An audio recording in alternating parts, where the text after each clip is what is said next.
Assalamualaikum. Welcome to this channel, Conceptual Learning with Nasir Abbasi. Assalamualaikum my students and viewers. Today I am going to start quadratic equation, which is the chapter 1 of class 10th mathematics.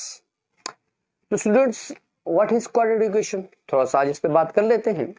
Actually ये जो squad है इस पे थोड़ी सी बात करते हैं. Quad, ये quadratic mean contain, quad mean square, retic mean contain. तो ऐसी इक्वेशन जिसमें स्क्वायर हो, ऐसी इक्वेशन जिसकी पावर 2 हो या डिग्री 2 हो, उसे कहते हैं क्वाड्रेटिक इक्वेशन. मिसाल के तौर पर मैं लिख लेता हूं 3x square is equal to 4. ये मैंने एक क्वाड्रेटिक इक्वेशन लिख दी है. क्यों? आप देख रहे हैं कि इसकी पावर कितनी आ रही है, 2 आ रही है. मैं लिख लेता हूं 3xy plus 2 is equal to 7. मैंने ये भी एक क्वाड्रेटिक इक्वेशन लिख दी है. क्यों? इसकी देखें पावर 1 आ रही है, यहां पावर 1 आ रही है, दोनों की डिग्री कितनी आ रही है. फिर जबरदस्त ये थोड़ा सा आपको पावर और डिग्री में फर्क बता दूं. एक्चुअली पावर कहते हैं किसी एक खास वेरिएबल के एक्सपोनेंट को. लेट यहां x की पावर 1 है, y की पावर भी 1 है, ठीक है. लेकिन एज अ होल ये एक टर्म है. इस टर्म में सम ऑफ पावर कितना है? Sum of powers are exponent in a term is called degree of that term. Degree of term mean degree क्या है? अब इसकी डिग्री 2 है. लेट्स सपोज यहां 2 के साथ x भी होता, 3xy प्लस 2x प्लस 1. अब इसकी डिग्री 2 है, इसकी डिग्री भी 1 है और पावर भी 1 है. क्यों? यहां और कोई पावर है ही, वो उसमें ऐड करेंगे. यहां आ जाए कांस्टेंट, ये अक्सर आता होता है. कांस्टेंट की डिग्री या पावर क्या होती है, ये अक्सर आता है. तो याद रखिएगा यहां ये कांस्टेंट 7 है, इसकी डिग्री या पावर 1 नहीं है. एक्चुअली यहां डिग्री या पावर से हमारा पावर ऑफ वेरिएबल होती है. खुद इस 7 की पावर या एक्सपोनेंट तो 1 है, लेकिन इसके साथ जो है x, इसके ऊपर है 0.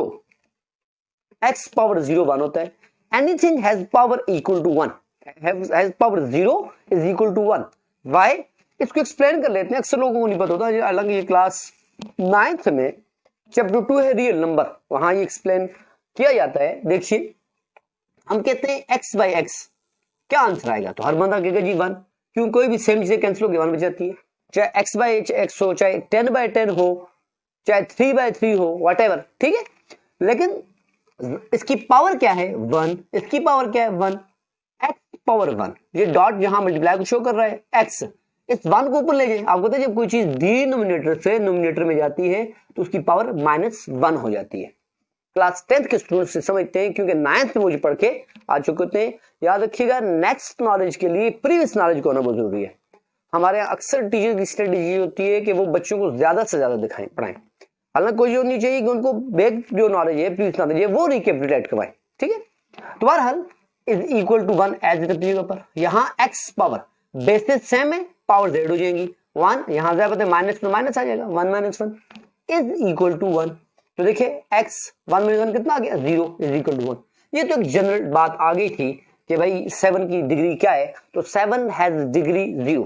7 इज पॉलिनोमियल ऑफ डिग्री 0 और ऑफ पावर 0, ठीक है. तो खुद 7 की पावर तो 1 है, लेकिन x की पावर 0 है, लिहाजा ये आपके पास इसकी डिग्री या पावर 0 होगी. तो अब देखिए ये जो इक्वेशन है, इसकी डिग्री 2 भी है, इसकी डिग्री 1 भी है, इसकी डिग्री 0 भी है, लेकिन हाईएस्ट डिग्री क्या है? वो 2 है. याद रखिएगा किसी भी इक्वेशन की जो हाईएस्ट डिग्री होती है वही एज अ होल इक्वेशन की डिग्री कहलाती है. तो अब इसकी डिग्री को पूछे क्या है, तो आप ये नहीं कहेंगे 1 भी है, 0 भी है, 2 है. आप कहेंगे इस इक्वेशन की डिग्री 2 है, लिहाजा ये इक्वेशन क्वाड्रेटिक है. क्यों? इसकी डिग्री 2 है भाई, ठीक है. इसकी sum of power in a term 2 है. अक्सर लोगों को टर्म और पावर में फर्क पता नहीं होता.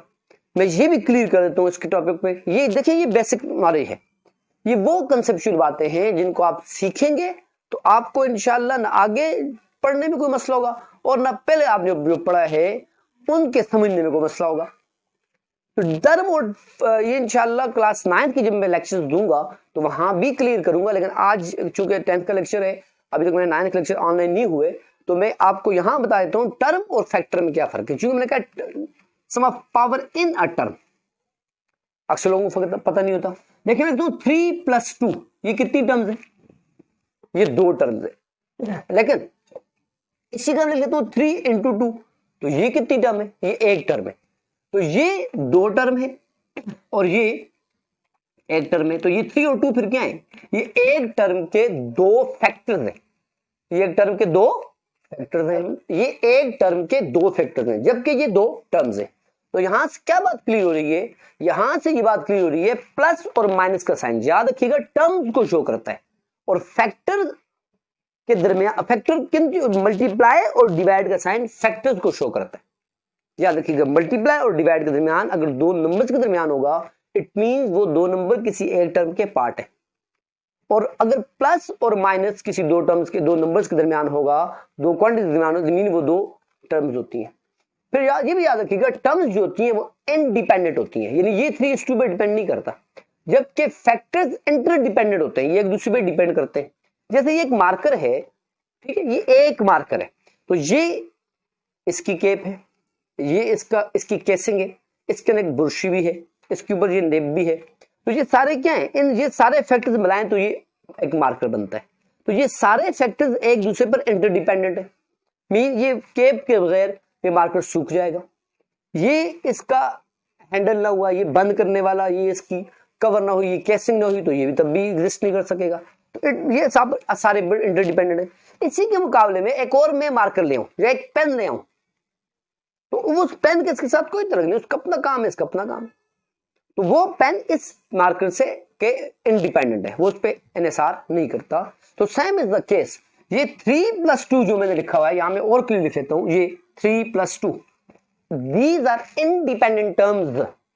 इसको आप कैसे साबित कैसे करेंगे, इसको ऐसे साबित कर सकते हैं, ये देखिए 3 + 2 है, इसके गिर्द बाय 4 लगा दें, और इसी के बरक्स आप मैं यहां लिख देता हूं ताकि आपको क्लियर हो जाए। ये 4, चूंकि मैंने वही लिखा था 3 × 2। अब कोई आपसे पूछे ये 4 किस से मल्टीप्लाई होगा, तो आप कहेंगे जाहिर बात है दोनों के साथ होगा। क्यों, क्योंकि 3 का अपना काम है प्लस 2 का अपना काम है, इसलिए 4 दोनों के साथ होगा। यहां देखें, सॉल्व करें, 3 + 2 5, 5 4 जा 3 + 2 5 और 5 4 जा 20। यहां देखें 4 × 3 12 प्लस 4 2 जा 8, 12 + 8 20। इट मींस कि ये बात बिल्कुल ठीक है। यहां आप नहीं कह सकते 4 दोनों के साथ मल्टीप्लाई होता है, बल्कि आप कहेंगे 4 सिर्फ या तो 3 के साथ होगा, अगर 3 के साथ हुआ तो फिर 2 के साथ नहीं होगा, और 4 अगर 2 के साथ होता है तो फिर 3 के साथ नहीं होगा। लेकिन ये नहीं कह सकते दोनों के साथ होगा। देखें दोनों के साथ यहां आप कर लें तो 4 3 जा 12, 4 2 जा 8, 12 + 8 12 × 8 करना पड़ेगा। तो देखें क्या बात, जबकि यहां 3 2 जा 6 और 6 4 जा 24 आता है। यहां चेक करें 4 3 जा 12, 12 2 जा 24 आता है, 4 2 जा 8, 8 3 जा 24 आता है। तो ये सब बता रहे हैं कि ये दोनों में से किसी एक के साथ होगा। क्यों दोनों के साथ क्यों नहीं होगा, क्योंकि ये एक टर्म है, एक के साथ हुआ तो दूसरे के साथ ऑटोमेटिकली हो जाएगा, ठीक है। जबकि यहां दोनों के साथ क्यों हुआ है, क्योंकि दोनों अलग अलग टर्म्स है, एक के साथ होगा तो इसका ये मतलब नहीं दूसरे के साथ भी होगा। तो यहां से आपको क्लियर होना चाहिए प्लस और माइनस टर्म्स को शो करता है और मल्टीप्लाई और डिवाइड का साइन फैक्टर्स को शो करता है। ये एक अलग टॉपिक था, लेकिन मैंने इसी जनरल बात थी जो मैंने आपको यहां सिखा दी है। कहा था कि कोई भी ऐसी इक्वेशन जिसके अंदर हाईएस्ट डिग्री 2 हुई वो क्वाड्रेटिक लाएगी, चाहे वो ये हो जाए, चाहे वो सिर्फ ये हो जाए, चाहे वो आप यूं लिख लें, ये मुख्तलिफ फॉर्म्स में लिखती हैं। ये तो मुख्तलिफ तरह की आपके पास में यूं भी लिख सकता था, x² s में कोफिशिएंट है प्लस bx = 2, मैं यूं लिख सकता था x² = 7, मैं यूं लिख सकता था axy plus bx plus 7y = 4। अब ये जितनी मैंने लिखी हैं ये क्वाड्रेटिक इक्वेशन हैं, कुछ विद 1 वेरिएबल हैं, कुछ विद 2 वेरिएबल्स हैं। हैं क्वाड्रेटिक, लेकिन इन सब क्वाड्रेटिक इक्वेशंस को मतलब जनरलाइज करने के लिए हमने एक जनरल और एक स्टैंडर्ड फॉर्म बनाई हुई है कि वो बेसिक क्वाड्रेटिक इक्वेशन है और उसकी बेस पे आप जितनी क्वाड्रेटिक इक्वेशन बनाना चाहें बना सकते हैं।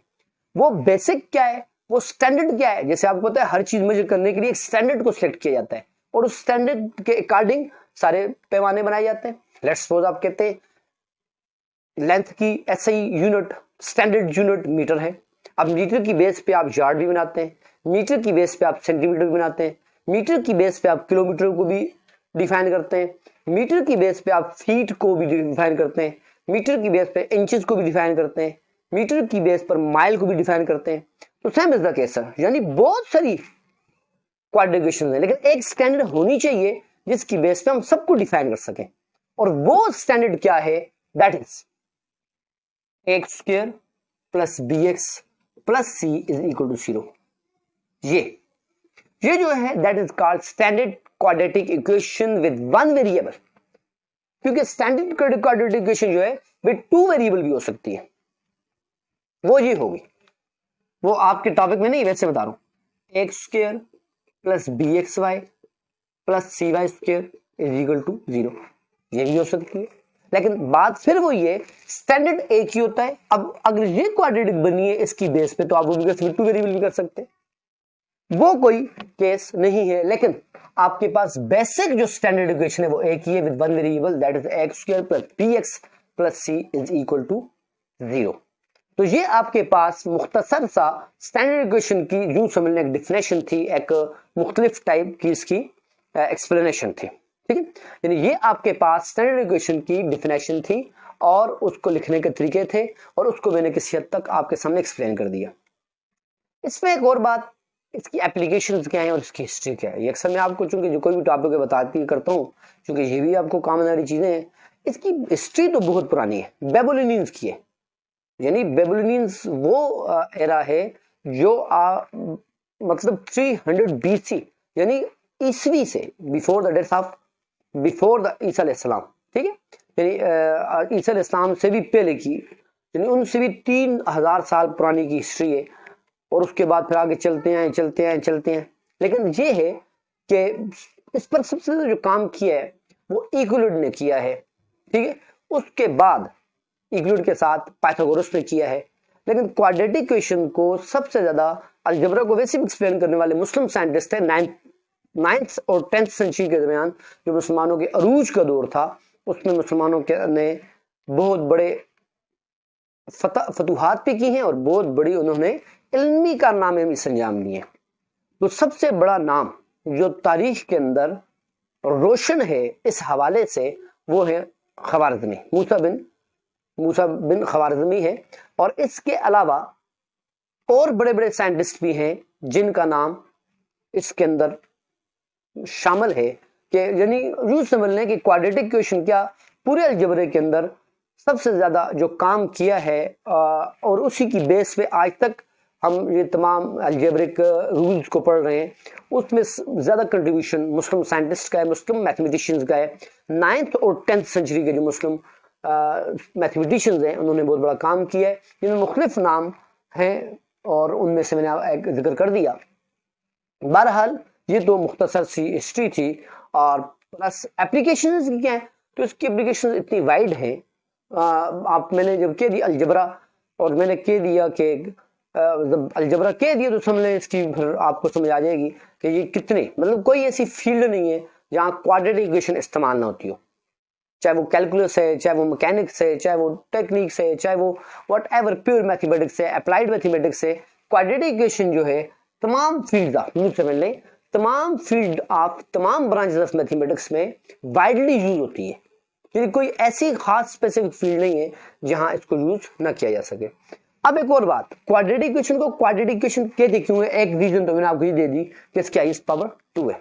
आज मैं सिर्फ क्वाड्रेटिक इक्वेशन पे बात कर रहा हूं कि इसे क्यों कहते हैं और ये है क्या। अब फिर इनकी सॉल्यूशन की तरफ हम आगे आएंगे जो आपके लेवल पे, ये भी आपके लेवल की बातें हैं। तो पहली बात तो मैंने आपको ये बता दी कि ये क्वाड्रेटिक इक्वेशन को क्वाड्रेटिक इसलिए कहते हैं कि इसकी हाईएस्ट पावर हाईएस्ट डिग्री 2 होती है। इसकी दूसरी वजह यह है कि आप क्वाड्रेटिक इक्वेशन को जब भी सॉल्व करेंगे ठीक है। अब विद वन वेरिएबल की बात कर रहा हूं तो हमेशा इसके दो आंसर्स आएंगे, यानी आमतौर पर जनरली दो आंसर्स आएंगे। एक आंसर आने की एक वजह होगी, इंशाल्लाह आगे हम डिस्क्रिमिनेंट के अंदर पढ़ेंगे, लेकिन जनरली यानी जो एक जनरल रूल होता है, एक जनरलाइज होते हैं, फिर स्पेसिफाइड हुआ करते हैं। तो जनरल बात यह है कि जिसकी पावर 2 होगी तो यूजुअली आमतौर पे जनरली उसके दो रूट्स आते हैं, ठीक है। एक और वजह इसकी यह है कि जब इसका आप ग्राफ ड्रा करते हैं, ठीक है, तो वो आपके पास इसका ग्राफ एक तो कर्व होता है, याद रखिएगा ये क्वेश्चन याद होते हैं, अक्सर ऑब्जेक्टिव आती है, स्लोगन भी होती है। The graph of quadratic equation is always curve path, जैसे the graph of linear equation is always straight line, ऐसे ही बात ध्यान में रख लें, the graph of quadratic equation is always curve path. और क्वाड्रेटिक कहने की वजह ये है कि जब आप इसका ग्राफ ड्रॉ करेंगे तो जनरली ये होगा, ये यानी ये आपके पास हमेशा एक्स एक्सिस पर 2 पॉइंट्स पे कट करता है। जो कर्व पाथ होता है वो हमेशा एक्स वाई प्लेन में जब ड्रॉ किया जाएगा तो उसको 2 पॉइंट्स पे कट करेगा। आगे एक पॉइंट भी कट करता है, उसकी वजूहात है इंशाल्लाह हम आगे डिस्क्रिमिनेंट में डिस्कस करेंगे, लेकिन आमतौर पे जो मैं जनरलाइज बात कर रहा हूँ, स्टैंडर्डाइज्ड बात कर रहा हूँ कि वो उसको 2 पॉइंट पे कट करता है। यानी एक वजह क्या है, आई पावर 2, दूसरी वजह क्या है जी, इसके रूट्स जो आते हैं, तीसरी वजह क्या है जी, ग्राफ पे हमेशा एक्स एक्सिस पे ये 2 पॉइंट पे कट करता है। अब वो जरूरी नहीं कि एक्स मेन एक्सिस पे हर लाइन चाहे यूं हो चाहे यूं हो चाहे यूं हो, जब वो उसके सोल्यूशन आएंगे उसके अकॉर्डिंग, ठीक है, ये हमेशा 2 पॉइंट्स पे कट करेगा, ठीक है, आमतौर पर। फिर आगे एक पॉइंट पे भी कट करता है, नहीं भी कट करता वो तो फिर बात के केसेस है। बहरहाल ये आपके पास क्वाड्रेटिक इक्वेशन का मुख्तसर सा तारफ था, ठीक है। तो ये सारी की सारी बातें जो आज के टॉपिक में की गई हैं, ये सारी कंसेप्ट से और बेसिक्स से ताल्लुक रखती हैं। जब आप ये चीजें अपने माइंड में रखिएगा कि जब आप कोई भी टेस्ट देना चाहते हैं, ईटा देते हैं, एनटीएस देते हैं, आईएसबी देते हैं, तमाम टेस्टों के अंदर नहीं कि आप फर्स्ट सेकंड से उठा करें। मैं बच्चों को करवाता हूं, अक्सर याद रखिएगा 7, 8, 9, 10, स्पेशली 8, 9, 10 की किताबों के अंदर से जो बेसिक कंसेप्ट्स हैं वहां से आपका सब्जेक्ट आती है और बच्चे कहते हैं आउट ऑफ कोर्स आ गए, आउट ऑफ कोर्स आ गए, हालांकि वो लोअर लेवल से उठाते हैं। बच्चे एक्स्ट्रा नेक्स्ट पढ़ रहे होते हैं जबकि प्रीवियस पे उनको होल्ड नहीं होता। ये वो कीमती बातें जिनका ताल्लुक तमाम टेस्ट के साथ है और तमाम कंसेप्ट्स के साथ है, और इसको आप फॉलो करते हुए किसी भी टेस्ट को इंशाल्लाह आसानी से कर सकते हैं।